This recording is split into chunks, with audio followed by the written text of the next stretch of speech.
दोस्तों नमस्कार। संसद के भीतर राहुल गांधी ने गुजरात का जिक्र किया और 48 घंटों के भीतर वह गुजरात पहुंच गए। संसद के भीतर हाथरस की घटना को लेकर प्रधानमंत्री ने शोक व्यक्त किया। 24 घंटे के भीतर राहुल गांधी हाथरस पहुंच गए। संसद के भीतर राहुल गांधी ने प्रधानमंत्री को कटघरे में मणिपुर न जाने को लेकर खड़ा किया और वह खुद कल मणिपुर में होंगे।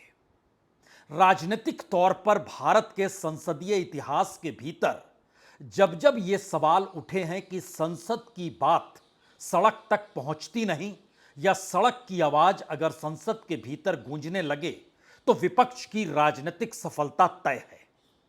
यानी सड़क की आवाज संसद के भीतर नेता अगर पहुंचा दें तो यह एक विपक्ष की बड़ी सफलता मानी जाती है। लेकिन बीते 10 बरस में इस देश में विपक्ष था ही नहीं। सड़क पर जो भी आंदोलन होते थे सत्ता उसे बाखूबी दबाना जानती थी और सत्ता की अपनी राजनीति तले इस देश का विपक्ष जिस तरीके से रौंद दिया गया, उसके बाद राज्य दर राज्य की परिस्थिति हो या इस देश का संसदीय ढांचे के भीतर संघीय परिस्थितियां ही क्यों ना हो, सब कुछ तहस नहस हो गया। लेकिन फिर अचानक ऐसा क्या हुआ कि राहुल गांधी ने एक झटके में उस राजनीति को ही पलट दिया जो कल तक सड़क की आवाज को संसद तक पहुंचाने का जिक्र करके अपनी राजनीतिक सफलता को दिखलाती थी। पहली बार मामला उल्टा है। पहली बार संसद के भीतर जिस आवाज को विपक्ष के नेता के तौर पर राहुल गांधी उठा रहे हैं, अगर उस आवाज के आसरे इस देश की जनता के बीच अगले 24-48 घंटे या एक हफ्ते के भीतर वो नजर आने लगे तो फिर यकीन जानिए भारत की राजनीति बदलने जा रही है। और इस बदलती राजनीति के छोर पर अगर प्रधानमंत्री मोदी के बीते 10 बरस की सियासत खड़ी है तो दूसरी तरफ इसके सामने अगुवाई करते हुए राहुल गांधी दिखाई दे रहे हैं। और यह एक ऐसी परिस्थिति है जो इस देश के भीतर इससे पहले कभी हुई ही नहीं। यानी यह कल्पना की जा सकती है कि संसद के भीतर सत्ता पर निशाना विपक्ष के नेता के तौर पर राहुल गांधी साधें और उसके बाद उसी सिरे को पकड़कर जनता के बीच चले जाएं और इस बीच में जनता यह मानकर चले कि उसे इंतजार विपक्ष के नेता राहुल गांधी का है। यानी सामान्य तौर पर बीते 10 बरस में इस देश ने हर मुद्दे को लेकर, हर आंदोलन को लेकर, हर नीति को लेकर जहां विरोध हुआ वहां पर इंतजार देश के प्रधानमंत्री नरेंद्र मोदी का होता था। और इसीलिए नरेंद्र मोदी की सरकार, मोदी की गारंटी और मोदी सरकार की नीतियों और लोक हित के मद्देनजर जो प्रचार प्रसार इस देश के भीतर हुआ वो सब कुछ हर किसी ने देखा समझा है।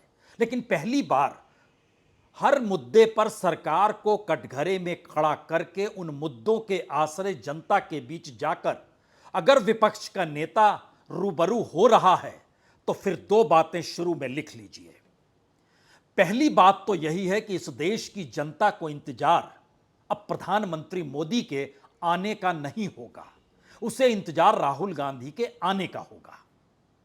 और दूसरी बड़ी बात, जो कांग्रेस अभी तक जिस खाके में बंधी हुई थी, जिस ढांचे में वह अपनी राजनीति को साध रही थी, जिन नेताओं का बड़बोलापन, उनका अपना अहंकार, उनकी अपनी पूंजी, उनकी अपनी राजनीति इस ठसक के साथ चलती थी कि कांग्रेस के नेता तो ऐसे ही रहेंगे, अब बदलने का वक्त आ गया है या फिर बदलने की दिशा में कांग्रेस बढ़ चुकी है और जो नहीं बढ़ेगा उसे हाशिए पर जाना होगा।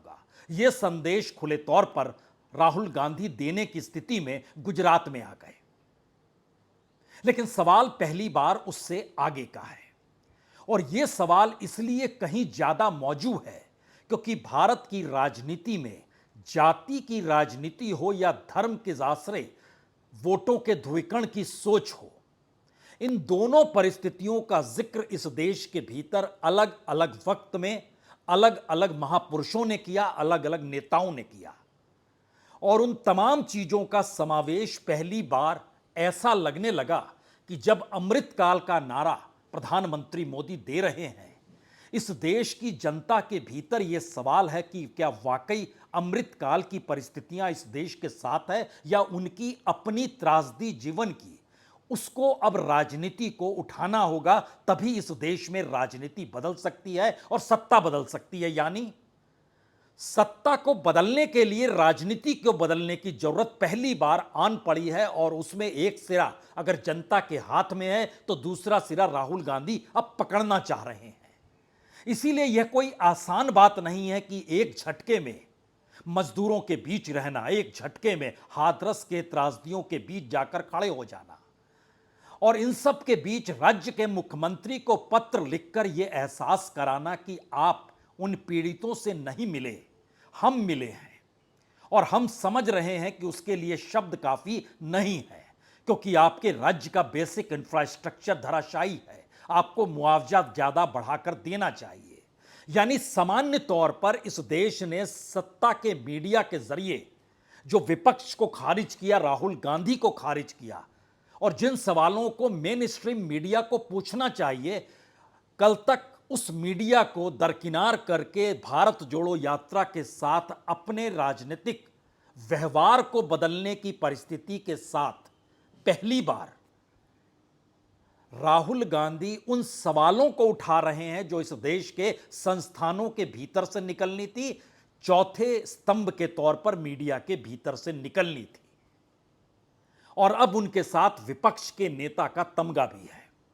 यानी विपक्ष का नेता अगर संसद के भीतर सड़क की आवाज को उठाने लगे और उसी अंदाज में अपनी बात को कहने लगे, तो सड़क की धड़कनें बढ़ जाती हैं कि उनकी बातों को जगह न सिर्फ संसद के भीतर मिल चुकी है, बल्कि संसद के भीतर की आवाज के बाद अब वो सीधे तौर पर जनता के बीच जाएंगे। इसीलिए ध्यान दीजिए, कल वो असम के बाढ़ पीड़ितों के बीच भी होंगे, कल वो मणिपुर के भीतर भी होंगे, परसों वो रायबरेली में भी होंगे, आने वाले वक्त में महाराष्ट्र को, और वह भी पंढरपुर में नजर आएंगे वो। यानी इस बदलते समाज की जरूरतों की राजनीति के मद्देनजर अपनी राजनीति को बदलकर जनता की व्यवस्था के साथ जुड़ने का जो अनूठा प्रयास इस दौर में शुरू हुआ है, वह सिर्फ एक संकेत है। और यह संकेत इसलिए है क्योंकि सामने देश के प्रधानमंत्री को चुनौती देते हुए विपक्ष के नेता के तौर पर राहुल गांधी है। क्या यह कल्पना कोई कर सकता है जिस लिहाज से 2002 के गुजरात दंगों के बाद गुजरात में जो पंचायत स्तर पर, जिला स्तर पर और इन सब के बीच तमाम जगहों पर जो भी चुनाव हुए, कहीं भी कांग्रेस नहीं है, लेकिन गुजरात के 22 जिलों में कांग्रेस का संगठन है, उसके ऑफिसेज हैं, किसी दूसरी पॉलिटिकल पार्टी के नहीं है, कांग्रेस के मौजूद हैं। लेकिन कोई भी चुनाव हो, किसी भी शहर का किसी भी रूप में चुनाव हो, जीत बीजेपी को मिलती रही है। और पहली बार इस चुनौती को पार्लियामेंट के भीतर देकर राहुल गांधी ने कहा और संकेत दिया कि हम अब आपको गुजरात की सत्ता से बेदखल कर देंगे। यह कोई फिल्मी डायलॉग नहीं है, क्योंकि इसके साथ जिन बातों का जिक्र हो रहा है वो भारत की राजनीति में सत्ता को खलनायकी के तौर पर खड़ा कर रही है। राजनीति के पारंपरिक परिवेश के भीतर एक नई सांसों के साथ कुछ धड़कनों को पैदा करना चाह रही है। आप कहेंगे ये कैसे है? हमें लगता है आज इस सिलसिले को हम पलटना शुरू करें उससे पहले गुजरात में जाकर जब उन्होंने अपने कार्यकर्ताओं को संबोधित किया तो कहा क्या। इसीलिए जब इन्होंने हमारा ऑफिस तोड़ा, मैंने सोचा भैया मौका मिल गया, अब हम इनको सबक सिखाएंगे। जैसे इन्होंने हमारा ऑफिस तोड़ा, वैसे ही हम उनकी सरकार को तोड़ने जा रहे हैं। तो राहुल गांधी इस बात से वाकिफ हैं कि कांग्रेस की मौजूदगी इस देश के भीतर हर जिले में है, हर राज्य में है, और पुख्ता तरीके से कांग्रेस ने सत्ता का उपभोग भी हर राज्य में किया है और केंद्र में भी किया है। तो फिर इस दौर में वो कौन सी परिस्थिति है जिसके जरिए संगठन को जागृत किया जा सके, कार्यकर्ताओं को एक साथ खड़ा किया जा सके? तो उसके लिए दो ही चीज चाहिए, एक हिम्मत चाहिए और हिम्मत के साथ विजन चाहिए। और इन दोनों का समावेश इस देश के भीतर में क्या कांग्रेसियों को सांगठनिक तौर पर नए सिरे से मथने को तैयार हो जाएगा? ऐसा नहीं है कि इस दौर में कांग्रेस भ्रष्ट नहीं हुई, सत्ता में रहते हुए उसकी भ्रष्टता इस देश के सामने भी आई, उसके भीतर का अहंकार भी उभर कर आया। लेकिन यह ताकत किसमें होगी जहां पर इस बात का खुले तौर पर राहुल गांधी जिक्र कर दें कि जिन नेताओं को शोकेश में रखा गया वो दरअसल शोकेश से निकलकर चुनाव लड़ने की दिशा में बढ़ गए, और जो संघर्ष कर रहे थे उनको हमने शोकेस में इसलिए रख दिया क्योंकि राजनीतिक तौर पर इस देश में हर नेता की ताकत तभी मानी जाती है जब उसे टिकट मिलता है। इसको बहुत सरल तरीके से राहुल गांधी ने अहमदाबाद जाकर रखा। एक कार्यकर्ता ने मुझे बहुत अच्छी तरह बताया, कांग्रेस पार्टी के कार्यकर्ता ने, राहुल जी कहता है मुझे, राहुल जी ये कांग्रेस पार्टी में एक मुश्किल है, दो तरीके के घोड़े होते हैं, एक रेस का घोड़ा होता है, दूसरा शादी का घोड़ा होता है। ये आप कभी कभी कांग्रेस पार्टी क्या करती है, रेस के घोड़े को शादी में भेज देती है और शादी के घोड़े को रेस में लगा देती है। तो उसने कहा ये आप बंद करा दीजिए, रेस के घोड़े को आप रेस दौड़ाइए और शादी के घोड़े को आप शादी में भेजिए। तो ये हमें गुजरात में करना है। यह संगठन को मथने का तरीका है, यह संगठन को नए सिरे से गढ़ने का तरीका है। यह संगठन के सामने संघर्ष और चुनौती दोनों को एक साथ लाकर जो सबसे मजबूत ताकत के साथ खड़ा है उसे धराशायी करने का विजन है। ये जिस बात का जिक्र राहुल गांधी ने अपने ही संगठन के मद्देनजर खड़ा कर दिया। लेकिन सवाल इस देश की उस राजनीति का है जो जातीय ध्रुवीकरण के आश्रय और सांप्रदायिक ध्रुवीकरण के आश्रय इस देश में चलती है। कोई कल्पना नहीं कर सकता है कि बीजेपी जिस राजनीति को साधती है, कांग्रेस उस राजनीति से एक कदम आगे कभी बढ़ा भी पाएगी। लेकिन राहुल गांधी ने या कहें 2024 के जनादेश ने इन दोनों मिथ को तोड़ दिया है। इसीलिए यह दौर एक ऐसे बदलाव की दिशा में है जिसको समझ पाना और मथते हुए कांग्रेस को खड़ा कर पाना और उसके साथ जो प्लानिंग को लेकर राहुल गांधी चलना चाहते हैं उसमें इस देश के भीतर से एक नए कांग्रेस की झलक उन्हें दिखाई देने लगी है। हमारी टीम ने इसके लिए 2024 के जनादेश का आकलन भी किया और यह भी समझने की कोशिश की कि बीजेपी की राजनीति क्यों बीते बरसों को साथ लेकर चलती है। उसके जहन में अयोध्या आंदोलन भी है, धारा 370 भी है, कॉमन सिविल कोड भी है, आरएसएस आजादी के वक्त क्या कर रही थी, सावरकर की भूमिका क्या थी, ये सबको समेट कर वो लेकर चलती है। तो क्या नए सिरे से कांग्रेस को मथने के लिए राहुल गांधी अब इसी नब्ज को पकड़ चुके हैं? जरा इस सिलसिले को समझिए। हमारी टीम ने जब निकाला कि इस देश में दलित जातियों से जो सुरक्षित सीटें हैं एससी की, वो 84 सीट है। पिछली बार यानी 2019 में बीजेपी 46 सीटों पर जीती थी, इस बार वो घटकर 30 सीट पर आ गई। कांग्रेस सिर्फ 6 सीट पर जीती थी जो तिगुनी बढ़ गई और 19 सीट पर आ गई। और उसके भीतर अगर उत्तर प्रदेश को देखिएगा तो 17 सीटें उत्तर प्रदेश में शेड्यूल कास्ट की सुरक्षित है।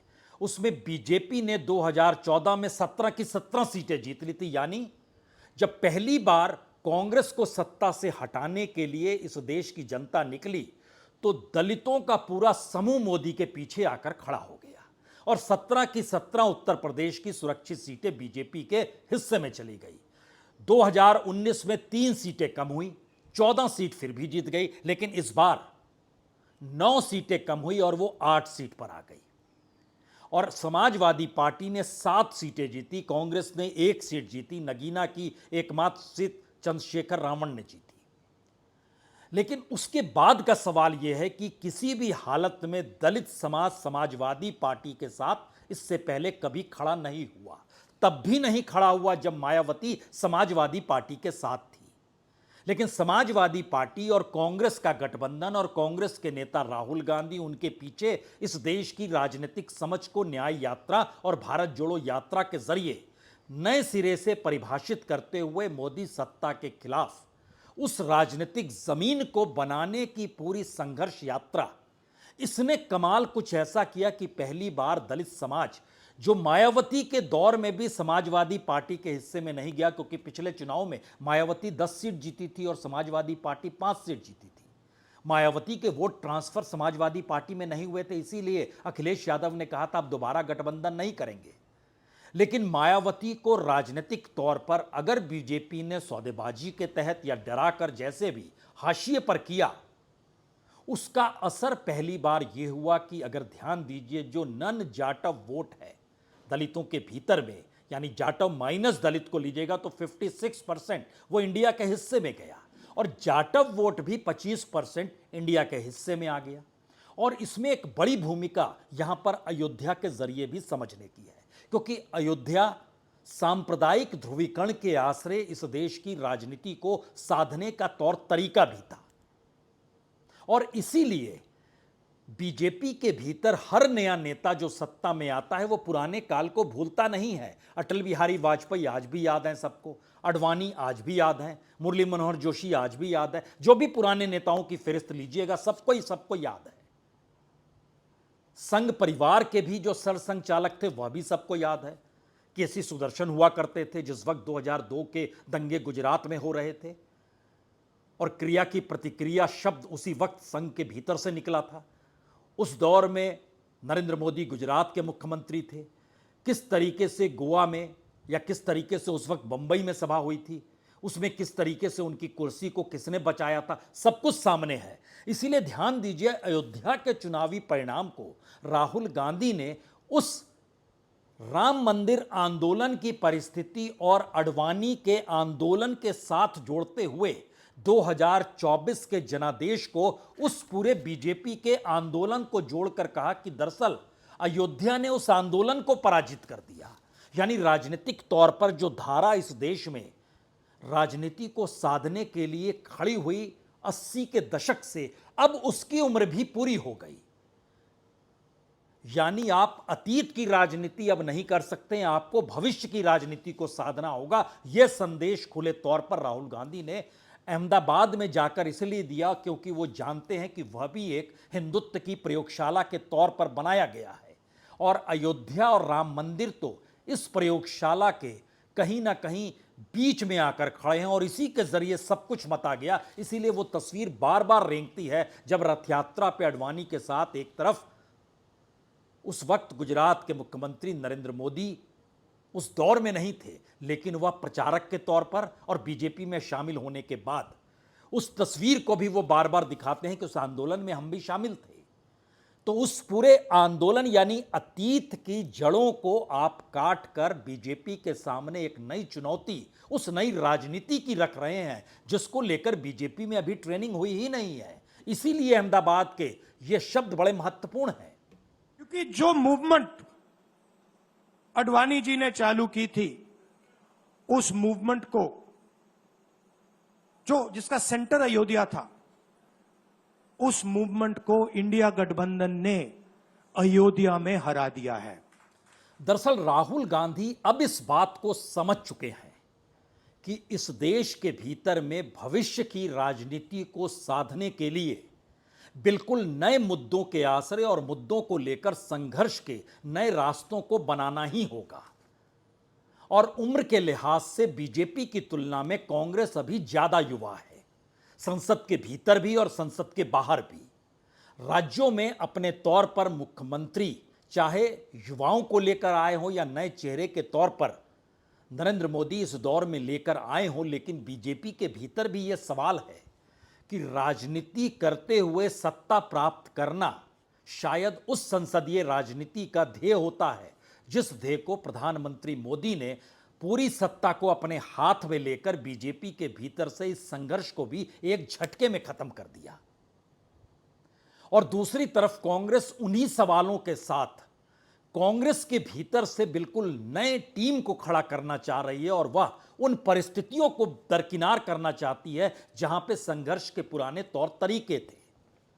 अगर आप मायावती को देखिए और या कहें बीएसपी को देखिए, तो आप देखिए वोट का क्षरण या वोट का कम होना और धीरे धीरे उनका राजनीति से गायब होना किस तरीके से यह डेवलप हुआ है। 2007 में विधानसभा चुनाव उत्तर प्रदेश के देखिए, मायावती सत्ता में थी, 403 में से 206 सीटें उन्होंने जीती थी और बीएसपी को 30% से ज़्यादा वोट मिले थे, 30.4% 2007 में। उसके अगले चुनाव में 2012 में लगभग 5% वोट कम हो गए और 25-25.5% वोट मिले और सीट एक झटके में 206 से घटकर 80 पे आ गई। 2017 में यह सीट 80 से घटकर 19 पे आ गई और 3% वोट और कम हो गए, 25-25.5 से घटकर वो 22% पे आ गए। और 2022 के चुनाव में एक ही सीट मिली और वोट का परसेंटेज 10% कम हो गया और वो 12.5% पर आकर टिक गई। यानी 30% से लेकर 12% तक की परिस्थिति मायावती के साथ जुड़ी। 206 विधायकों से एक विधायक पर 222 में आ गई। लोकसभा चुनाव के भीतर भी मायावती की परिस्थिति कोई बहुत बेहतरीन नहीं रही। 2019 में 19.5% वोट मिले थे, 19.43, और पिछले चुनाव में वो घटकर 9.5% से भी नीचे आ गए, 9.39। उस समय 10 सीट मिली थी, समाजवादी पार्टी साथ थी, इस बार एक भी सीट नहीं मिली है। यानी एक विचार के साथ और इस देश की जातीय समीकरणों के आश्रय दलित नेता के तौर पर एक शून्यता आ गई और लोग खोजने लगे रावण को, चंद्रशेखर, जो नगीना से जीते हैं। अब उनके आश्रय क्या दलित अपने आप को एकजुट करेगा? युवा हैं, तेवर के साथ चलते हैं, और उन्होंने याद कीजिए तो 2015 में ही भीम आर्मी बनाई थी, युवाओं के बीच बड़े लोकप्रिय के तौर पर, मुस्लिमों को साथ लेकर चलने की सोच, और वह उस राजनीति को साधने लगे जहां पर एक वक्त में अखिलेश यादव मुलायम और यादव के साथ चल रहे थे और एमवाय समीकरण बिहार यूपी में छाया हुआ था, मुस्लिम और यादव। तो क्या दलित और मुस्लिम को लेकर अब चंद्रशेखर उस रास्ते पर चल रहे हैं? लेकिन ध्यान दीजिए, अखिलेश यादव कांग्रेस के साथ जब खड़े हुए तो एक नई राजनीति निकली जिसमें कांग्रेस भी है, तो साथ में ब्राह्मण, दलित और मुसलमान भी आकर खड़ा हो गया। और अपने तौर पर अखिलेश ने ओबीसी को साधना शुरू किया। यानी जातीय समीकरण के दौर में जो प्रधानमंत्री खुद को ओबीसी बताते रहे और उनके राजनीतिक दबाव में आरएसएस ने भी जिले दर जिले ओबीसी के स्वयंसेवकों को खोजना शुरू कर दिया और उन्हें पद पर बैठाना शुरू कर दिया। वह पूरी राजनीति एक झटके में 2024 के जनादेश में गायब हो गई, या कहें बदल गई, या कहें पलटी, इसलिए क्योंकि दूसरी तरफ प्रधानमंत्री मोदी जिन योजनाओं के आश्रय लाभार्थियों की तादाद बताकर यह कहने से चूक नहीं रहे थे कि वह जातीय समीकरण या सांप्रदायिक ध्रुवीकरण के आश्रय नहीं चल रहे हैं, वह तो हर किसी के लिए अपनी योजनाओं को सामने रखते हैं, लेकिन बावजूद इसके वह पूरी राजनीति धराशायी हो गई। और यहीं से सबसे बड़ा सवाल अब निकल कर आया है कि अगर संसद के भीतर राहुल गांधी जनता की भाषा जो सड़क पर बोली जा रही है उस अंदाज में सरकार को चिताते हुए, चुनौती देते हुए संसद से निकलकर सड़क पर जाते हैं, तो जनता इंतजार करती है कि विपक्ष का कौन सा नेता है जो आने वाला है। इसीलिए राहुल गांधी की प्लानिंग को अगर आप समझिए तो सवाल सिर्फ यह नहीं है कि सड़क की आवाज संसद के भीतर गूंज रही है उसी अंदाज में। सवाल यह है कि जो बीजेपी शासित राज्य हैं उनसे सवाल करेगा कौन? उत्तर प्रदेश में हाथरस को लेकर योगी आदित्यनाथ को सीधे पत्र तो लिख दिया, अब नंबर महाराष्ट्र का है, उसके बाद नंबर हरियाणा का आएगा, उसके बाद आदिवासियों के सवालों को लेकर झारखंड के भीतर उनकी मौजूदगी नजर आएगी, जहां पर यह भी सवाल उठेगा कि किसी भी आदिवासी को बर्दाश्त कर पाने की स्थिति में क्यों सरकार नहीं है। और ध्यान दीजिए, इस पूरी प्रक्रिया के भीतर में जो बजट सत्र भी शुरू होगा उस वक्त भी विपक्ष के नेता के तौर पर राहुल गांधी इस देश के दलितों को लेकर, आदिवासियों को लेकर, मुसलमान यानी माइनॉरिटीज को लेकर और पिछड़ा तबका यानी ओबीसी को लेकर भी, और आर्थिक तौर पर जो पिछड़ा और गरीब तबका है उसके सवालों को भी इस बजट सत्र में वह उठाएंगे। और इतना ही नहीं, जो बजट की पूरी प्रक्रिया है, विपक्ष के नेता के तौर पर अब इस देश की अर्थव्यवस्था उन लोगों से जुड़े जिन लोगों को लगातार हाशिए पर ढकेला गया और यह कहा गया कि कॉरपोरेट के आश्रय ही यह देश चल सकता है, अन्यथा पैसा आएगा कहां से, इसको नए तरीके से परिभाषित करते हुए जो जनता के भीतर सवाल है कि हमें रोजगार दीजिए, हमें मुफ्त का खाना मत दीजिए, रोजगार दीजिए, और इस दौर में खास तौर से डिग्री हाथ में लिया हुआ युवा सरकार के बोलने पर निर्भर हो जाए और उसकी अपनी डिग्री कोई मायने ना रखे, यानी एजुकेशन सेक्टर को पूरे तरीके से बदलिए। जो आपकी न्यू एजुकेशन पॉलिसी है वो तो पैसे वालों के लिए है। इस देश में मेडिकल का इंफ्रास्ट्रक्चर कितना चकनाचूर है यह तो हाथरस के बाद और वहां के अस्पताल के जरिए नजर आ गया। यानी अभी तक जो भी सवाल इस देश की सामाजिक आर्थिक परिस्थितियों से जुड़े हुए थे और उन सवालों को कोई तरजीह पार्लियामेंट के भीतर यह कहकर नहीं मिल रही थी कि देखिए रिफॉर्म की दिशा बिल्कुल अलग है, तो शायद उस रिफॉर्म और आर्थिक परिस्थितियों के बीच अब पहली बार विपक्ष के नेता के तौर पर राहुल गांधी खुद को इस लहजे में खड़ा करना चाहते हैं जो राजनीतिक परिणामों को बदल सके। इसीलिए आवाज पहले संसद से निकलेगी और उसके बाद लोगों के साथ संवाद होगा। यह एक बिल्कुल नई राजनीति है जो आपको आने वाले वक्त में महाराष्ट्र में, हरियाणा में, झारखंड में जहां चुनाव होने हैं, इसके बाद आपको बिहार में भी नजर आएंगे और दिल्ली के भीतर भी अलग अलग पॉकेट्स में रह रहे वह तमाम लोग भी नजर आएंगे जो कि अलग अलग प्रांतों से आकर दिल्ली में रोजगार की दिशा में बसे हुए हैं। जो प्रवासी मजदूरों के साथ संवाद कोविड काल में हुआ था उसके आगे की परिस्थिति आपको दिखाई देगी और उनके सवाल भी पार्लियामेंट के पटल पर आपको विपक्ष के नेता के साथ जुड़े हुए दिखाई देंगे। यानी अभी तक विपक्ष का नेता संसद के भीतर की राजनीति में ही बंधा रहा। पहली बार विपक्ष के नेता के तौर पर राहुल गांधी उसी कवच को हटाना चाहते हैं, उस दायरे को तोड़ना चाहते हैं। एक नया राजनीतिक विस्तार इस देश के अलग अलग राज्यों से राजनीतिक परिस्थितियों के साथ पार्लियामेंट को जोड़कर पार्लियामेंट की राजनीति को बदलने की दिशा में भी ले जाना चाहते हैं और इसकी काट बीजेपी के पास इस वक्त नहीं है, क्योंकि बीजेपी की अपनी पूरी ट्रेनिंग ही उसी हिंदुत्व और उसी आरएसएस के आश्रय और उसी रिफॉर्म के आश्रय और उसी मार्केट और पूंजी के आश्रय हुई है जिस पर कब्जा कॉरपोरेट का है। उसी कॉरपोरेट से खुद की दूरी बताते हुए एक नई परिस्थिति भी राहुल गांधी यह कहकर खड़ा करना चाहते हैं कि दरअसल प्रतिस्पर्धा तो हर क्षेत्र में होनी चाहिए और यह कॉरपोरेट के क्षेत्र में क्यों नहीं है। आखिर के दो सबसे बड़े सवाल, तो क्या भारत की इस बदलती राजनीति के जिस सिरे को राहुल गांधी ने पकड़ लिया है अब उसको पकड़ पाने की स्थिति में बीजेपी, नरेंद्र मोदी या आरएसएस नहीं है। और दूसरा सवाल, अगर जनता को यह महसूस हो गया कि संसद की महत्ता और उसके केंद्र में राहुल गांधी की आवाज ही है, तो क्या प्रधानमंत्री को लेकर कोई उत्सुकता, कोई चाहत या उनके जरिए किसी भी नीति का कोई ऐलान जनता के लिए मायने नहीं रखेगा और राहुल गांधी का इंतजार इस देश के हर प्रांत के लोग करेंगे और वो सोचेंगे कि उनके क्षेत्र में आकर राहुल गांधी और कांग्रेस की पूरी राजनीति उन मुद्दों को शिद्दत के साथ उठाए और संसद के जरिए उनके अनुकूल नीतियां भी पास हो और पार्लियामेंट्री कमिटीज जो अलग अलग बनी है जिसमें कांग्रेस के तमाम सांसदों की भी मौजूदगी और विपक्ष के भी और इंडिया गठबंधन से जुड़े तमाम राजनीतिक दलों की भी है, तो वहां से भी जो नीतियां पास हों अब वह पूरे तरीके से उसी समाज से जुड़ी हो जिसकी गिनती करने से मौजूदा सत्ता घबरा रही है, कतरा रही है। वह ओबीसी है, वो दलित है, वो आदिवासी है, वो पिछड़ा है, वो मुसलमान है। भारत की इस बदलती राजनीति की धड़कनों को आप सुनना शुरू कर दीजिए।